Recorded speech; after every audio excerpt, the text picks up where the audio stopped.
I don't ever slow up, no I don't take shit. I got no love for the fakeness. If you wanna play tough and wanna hate this, I'll always show up.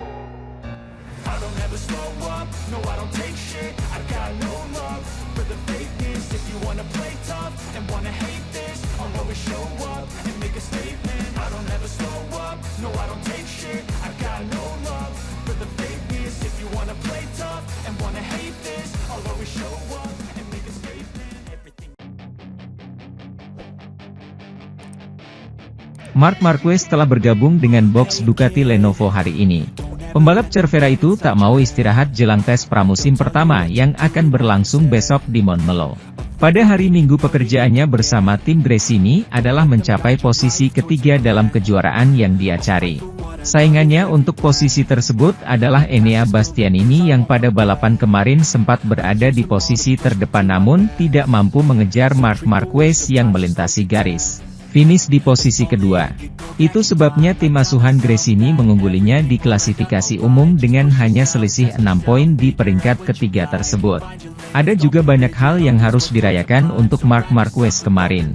Memenangkan tempat ketiga dalam kejuaraan dan juga finish kedua dalam perlombaan, di antara rival perebutan gelar, Pecco Bagnaia dan Jorge Martin, dan merayakan bersama timnya di Parc Ferme. Namun, saat ini segalanya terlihat berbeda, karena pebalap Katalan itu sudah memiliki pemikiran untuk tahun 2025 dan perannya sebagai pebalap resmi Ducati serta memiliki Bagnaia sebagai rekan setimnya, juara pada tahun 2022 dan 2023, runner-up pada tahun 2024. Tak ayal, Marc menegaskan bahwa harus ada atmosfer yang baik di dalam tim agar bisa belajar dari rekan setimnya. Tim-tim MotoGP telah bertahan di sirkuit Barcelona Catalonia sejak tes pertama pramusim 2025 berlangsung di sana besok. Sehingga Marc Marquez tidak ragu memanfaatkan hari itu untuk pergi ke box barunya, box Ducati Lenovo. Benar bahwa ia harus mengetahui sepeda motor GP24 dan MotoGP 25, dua sepeda motor yang akan ia miliki besok untuk dikendarai di Montmello. Namun ia juga harus mengetahui dan memahami teknisi yang belum pernah bekerja sama dengannya. Contohnya adalah Marco Rogamonti yang akan menjadi kepala mekanik barunya di tahapan baru ini, yang untuk saat ini berdurasi 2 tahun sesuai kontraknya. Setelah berada di kotak tim barunya pada tahun 2025, sudah ada gambaran Marc Marquez yang menanganinya. Sementara itu, Aprilia menyambut juara dunia MotoGP baru Jorge Martin, sebuah tanggung jawab dan motivasi di mata bos tim. Untuk pertama kalinya dalam lebih dari 20 tahun, sang juara dunia berganti pabrikan segera setelah kemenangannya dipastikan. Seperti Valentino Rossi ketika pindah dari Honda ke Yamaha pada tahun 2004. Jorge Martin mengatakan hasta la vista ke Ducati dan kini bergabung dengan Aprilia untuk menjadi pebalap pabrikannya. Pembalap Spanyol, yang beberapa kali harus menanggung kekecewaan melihat pintu tim resmi Ducati ditutup, promosi yang dia cita-citakan dan menurutnya pantas dia dapatkan, memilih untuk bergabung dengan merek Italia lainnya di kejuaraan musim semi setelahnya, kali ini lebih menyakitkan. Dalam waktu kurang dari 24 jam, kontraknya dengan Aprilia disegel dan Massimo Rivola yang agak terkejut memvalidasi penggantian premium Aleix Espargaro, kapten tim yang telah meresmikan pensiunnya 10 hari sebelumnya. Di sisa musim ini, prospek ini menjadi semakin indah bagi Aprilia, saat Jorge Martin berjuang dengan gemilang untuk meraih gelar dan setelah beberapa pertukaran kepemimpinan dengan Pecco Bagnaia selama musim panas, dia tidak lagi meninggalkan posisi pertama dalam peringkat tersebut. Aragon, sebelum akhirnya mengesahkan penobatannya pada hari Minggu di Barcelona.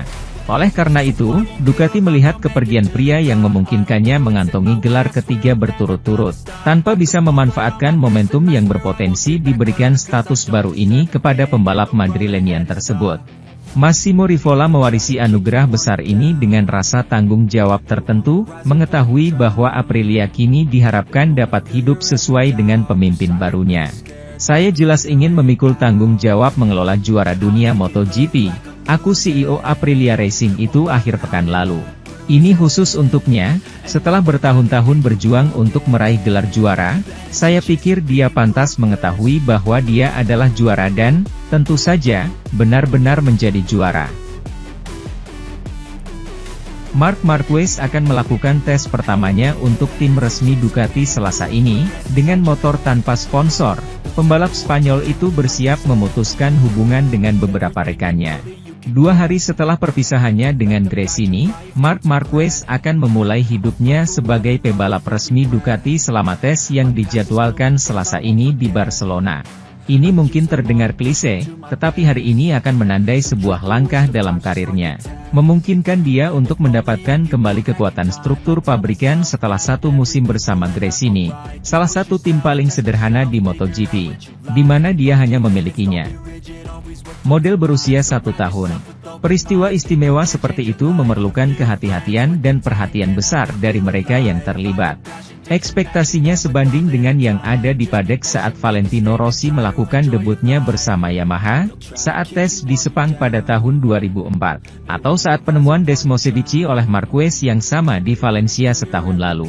93 sebenarnya bergabung dengan tim Senin ini. Tiba sekitar pukul 11 di sirkuit, dia mengadakan pertemuan pertama 1 jam kemudian dengan Gigi Dall'Igna, manajer umum Ducati Corse, sebelum pergi ke garasi, di mana dia dapat berbicara dengan Marco Rigamonti, bos mekaniknya, dan Davide Tardozzi, manajer tim. Selasa ini, Marquez akan tampil dengan setelan merah, warna yang mewakili dirinya dan tentu saja merupakan warna Ducati. Sepeda motornya juga akan berwarna merah tetapi hanya menampilkan nomor pengendaranya. Selain logo merek, kita hanya akan melihat logo Michelin, produsen ban kejuaraan, dan Akrapovi, yang memasok knalpotnya ke seluruh bidang. Alasannya? Bahkan jika dia tidak berganti pabrikan, Marquez akan bergabung dengan tim yang banyak sponsornya merupakan pesaing langsungnya. Dan kontrak yang berlaku hingga akhir tahun tidak akan mengizinkannya untuk berkendara dengan warna asli dari Ducati Selasa ini. Dalam konteks ini, jangan mencari jejak Red Bull, salah satu sponsor paling setia Marquez. Dengan hubungan tersebut akan memasuki masa jeda karena ikatan Ducati dengan rival beratnya, Monster. Sementara itu, pemilihan ban belakang tidak membuat Johann Zarco bisa memberikan perbedaan yang diharapkannya di MotoGP Barcelona paruh kedua. Johann Zarco telah dengan jelas mengumumkan rencananya di Barcelona, memilih ban keras dengan harapan bisa menelan pembalap yang lemah dengan ban yang lebih lunak di paruh kedua balapan. Kesenjangan performa yang ia harapkan antara berbagai jenis ban akhirnya tidak terwujud dan pembalap Prancis itu tidak mampu mencapai finish 10 besar yang ia harapkan. Lolos di posisi ke-12, Zarco kembali mengalami start buruk dan hanya finish di posisi ke-19 pada akhir lap pertama. Tanpa kemungkinan membuat perbedaan dengan ban belakangnya, pemulihannya hanya membawanya ke posisi 14, yang tentu saja membuatnya menjadi pembalap Honda dengan posisi terbaik di finish, namun dengan rekor 2 poin yang sedikit sepanjang akhir pekan. Saya salah memilih ban belakang, Zarco menegaskan. Ban depan saya, medium, satu-satunya yang dia gunakan, catatan editor. Itu bukan pilihan yang buruk. Itu adalah ban terbaik untuk sensasi dan saya tidak punya masalah sepanjang balapan dengan bagian depan, tapi ban belakang.